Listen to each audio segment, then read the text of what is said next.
Sahabat Jempol dimanapun Anda berada, jumpa kembali bersama saya di channel jempolindo.id. Salam sejahtera, Assalamualaikum warahmatullahi wabarakatuh. Saya berdoa, semoga sahabat Jempol semuanya senantiasa diberikan murah rezeki, murah sandang, murah pangan, sehat lahir dan batin, tidak kurang satu apapun, dan senantiasa berada dalam lindungan Allah Subhanahu wa Ta'ala, Tuhan yang Maha Esa. Sebelum lanjut, sahabat Jempol, kami mohon ikhlasnya untuk tekan subscribe, like, jempol, komen, dan bagikan. Terima kasih atas dukungannya. Sahabat Jempol, meski pemilihan presiden masih akan diselenggarakan pada tanggal 14 Februari tahun 2024. Itu artinya masih sekitar 500 hari ke depan. Namun mesin politik sudah mulai dinyalakan. Partai politik ramai. Masing-masing sudah mulai mengusung kandidatnya. Ada juga sebagian yang masih mencoba mencari-cari kandidat yang pantas dan pas menurut versi mereka. Kali ini sahabat Jempol, izinkan saya untuk sekedar berbagi rasa dan berbagi keinginan serta berbagi harapan. Bagaimana kira-kira kelak kepemimpinan Indonesia ke depan. Kali ini kita beri judul mencari pemimpin yang takut kepada Tuhan, pemegang kembang Wijaya Kusuma. Mengapa saya beri judul mencari pemimpin yang takut kepada Tuhan? Karena menurut analisa saya pribadi, dan ini mungkin subjektif, kondisi Indonesia pada saat ini sebetulnya sedang dalam kondisi yang luar biasa memprihatinkan. Beberapa kejadian, mulai dari peristiwa tragedi pembunuhan Brigadir Joshua Huta Barat, yang sudah ditetapkan tersangka oleh Polri, yakni Verdi Sambo bersama istrinya Putri Chandrawati, Brigadir E, kemudian Bribka RR, kemudian sopirnya Kuat Ma'ruf, itu sebuah peristiwa yang sungguh-sungguh menyedihkan. Karena apa? Karena bagaimanapun tersangka pelaku pembunuhan Brigadir J atau Joshua Huta Barat itu adalah oknum polisi. Sekali lagi tanda kutip, oknum polisi yang beliau adalah berpangkat jenderal. Ini luar biasa. Kemudian ada sebuah pernyataan yang juga cukup mengejutkan. Alvin Lim, seorang advokat yang berusaha, memberikan statement yang luar biasa, perlu menjadi bahan renungan dan kajian kita bersama, terlepas benar atau tidak. Tetapi itu sungguh-sungguh memprihatinkan jika memang benar tudingan Alvin Lim bahwa kejaksaan adalah sarang mafia. Ini juga sungguh-sungguh memprihatinkan. Kemudian peristiwa OTT KPK terhadap Hakim Mahkamah Agung, itu juga sungguh-sungguh cukup sudah indikasi-indikasi terjadinya kerusakan di sistem hukum dan peradilan di Republik tercinta ini. 3 pintu peradilan, kepolisian, kejaksaan, dan kehakiman luar biasa sudah terpolusi oleh virus-virus keangkaran murkaan. Itu dari sisi itu. Kemudian dari sisi politik, sungguh luar biasa kondisinya. Dan para kritikus melemparkan kritik-kritik yang pedas terhadap partai politik dan anggota legislatif. Dalam hal ini saya cukup berhati-hati supaya tidak terjebak dalam berpendapat kemudian malah terjerat undang-undang ITE. Sekali lagi saya harus berhati-hati. Tapi faktanya bahwa memang sedemikian rupa seolah-olah di Republik tercinta ini, atau memang demikian undang-undang yang mengatur bahwa partai politik telah menjadi lembaga yang menentukan perjalanan kehidupan bangsa ini ke depan.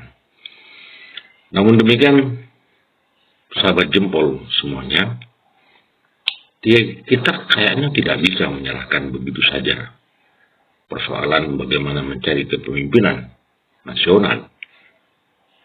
Keterlibatan masyarakat, kalaupun tidak boleh disebut rakyat, karena nanti kalau disebut rakyat yang mana? Seperti kita ini, saya dan Anda sekalian, tentu juga harus menjadi bagian yang dipertimbangkan.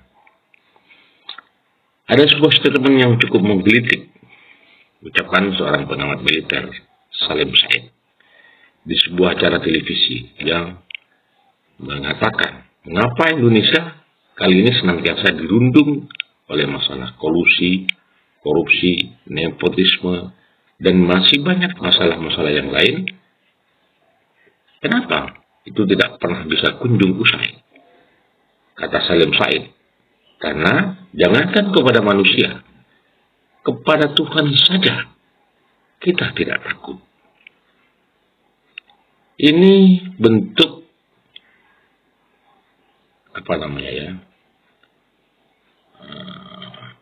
sebuah statement yang menurut saya cukup menohok meskipun disampaikan dengan cara berseloroh.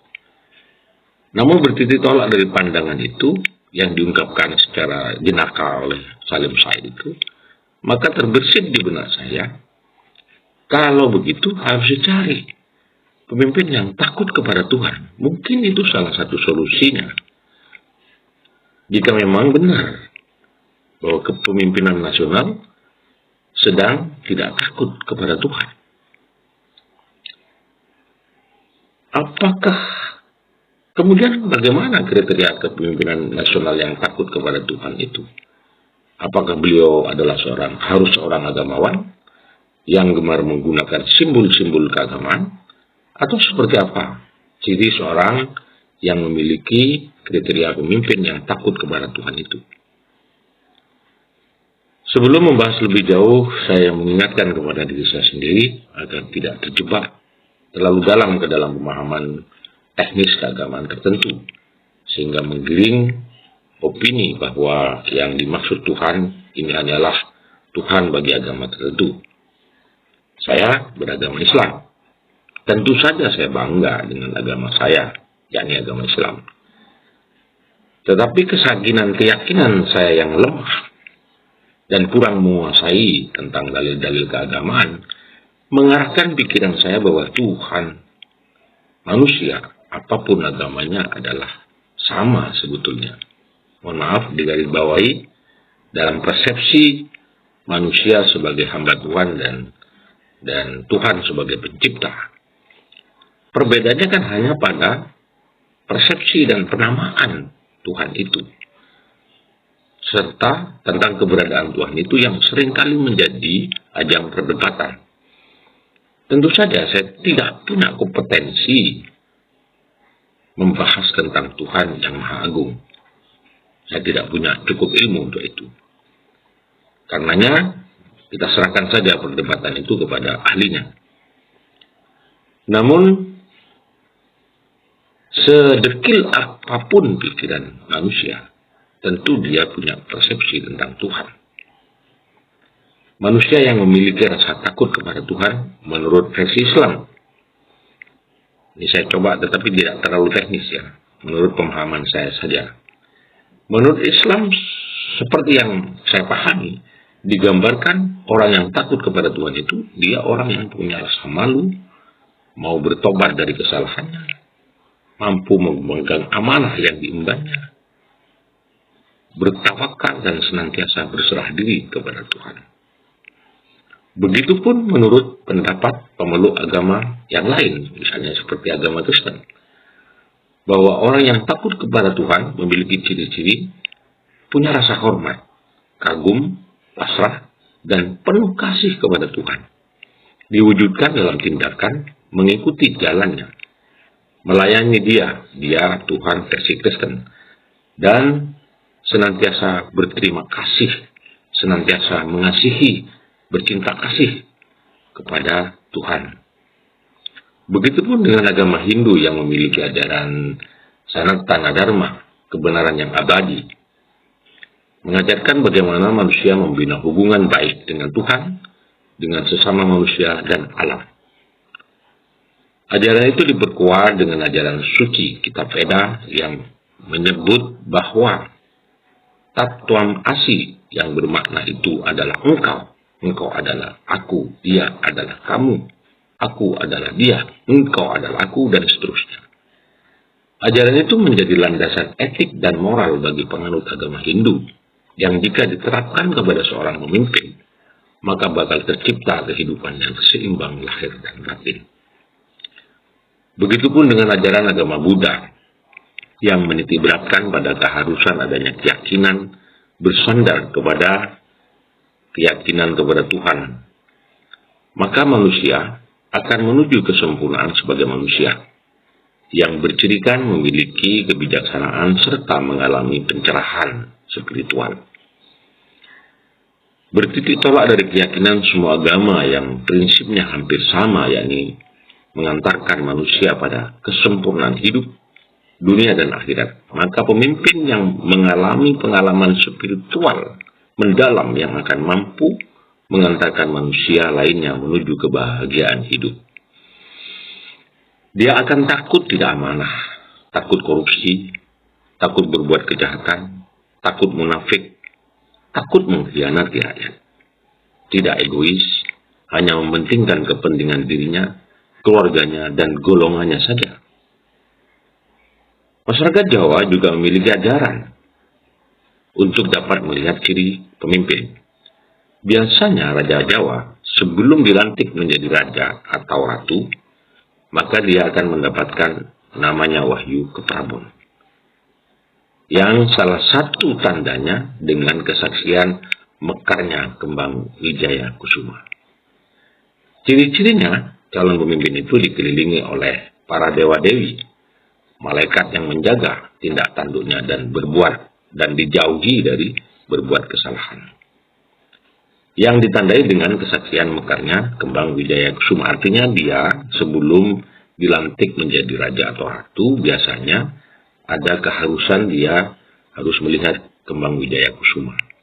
Mungkin ini adalah tafsir saya pribadi. Wijaya Kusuma meskipun berasal dari Venezuela, Amerika Selatan, tetapi bagi masyarakat Jawa memiliki mitos tersendiri. Maknanya disimak dari arti katanya, Wijaya berarti kemenangan, sedangkan Kusuma berarti tegak. Jadi orang yang memiliki Wijaya Kusuma adalah orang yang memiliki kemampuan untuk menegakkan kebenaran. Wijaya Kusuma itu mekar pada saat malam hari saja.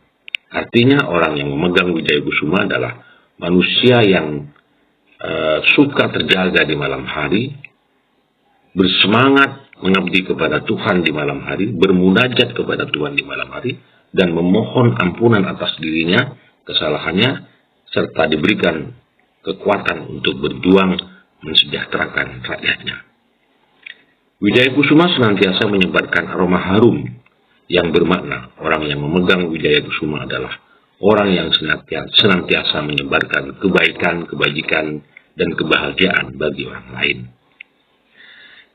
Kini menghadapi pemilihan yang bakal digelar pada tahun 2024, baik itu pemilihan DPR, karena ini pemilihan serentak, DPR RI, DPRD Provinsi, DPRD Kabupaten, Presiden, bahkan nanti sekitar bulan November, itu dilanjutkan dengan pemilihan bupati dan gubernur atau pilkada, pemilihan kepala daerah. Maka saatnya menurut saya, kini para kalangan agamawan dari agama apapun, para spiritualis dari sekte apapun, dari aliran manapun, berkumpul bersama-sama untuk merumuskan kepemimpinan nasional. Mungkin ini adalah bentuk himbauan dari saya, bagian dari masyarakat yang rindu punya pemimpin, benar-benar pemimpin yang takut kepada Tuhan, serta memiliki tanggung jawab moral dan etik yang tinggi, sehingga apa yang diembannya itu benar-benar dipersembahkan untuk kepentingan masyarakat secara luas. Kita ingin lahir pemimpin yang mampu mengayomi semua kalangan, dari agama apapun dan suku bangsa apapun. Jika ditemukan pemimpin yang takut kepada Tuhan, maka saya yakini negeri ini akan menjadi negeri yang nirwana. Surga itu akan kita temukan hari ini dan sekarang, bukan nanti saja. Negeri ini akan menjadi negeri yang baldatun thayyibatun wa rabbun ghafur. Negeri yang penghuninya penuh kasih, saling mencintai satu sama lain. Sahabat Jempol, barangkali itu adalah kerinduan saya. Dan saya yakin juga kerinduan kita semua terhadap lahirnya seorang pemimpin yang sungguh-sungguh punya tingkat spiritualitas yang tinggi, punya rasa takut kepada Tuhan Yang Maha Esa, serta mampu mempersembahkan dirinya untuk kepentingan bangsa dan negara. Semoga apa yang menjadi harapan kita bersama nanti kita akan dapat kita temukan pada tahun 2024 mendatang. Mumpung waktunya. Suasana di atas kapal. Mari kita gunakan ini untuk senantiasa prihatin.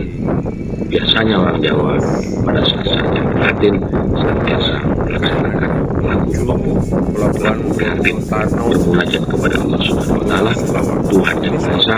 Semoga nanti kelak di tahun 2024 kita akan menemukan pemimpin yang sungguh-sungguh pemimpin. Lebih kurangnya saya mohon maaf, mana ada kata yang salah itu dari saya pribadi, tapi manakala ada kebenaran dan kebajikan di dalamnya, tentu datanya dari Allah Subhanahu Wa Taala.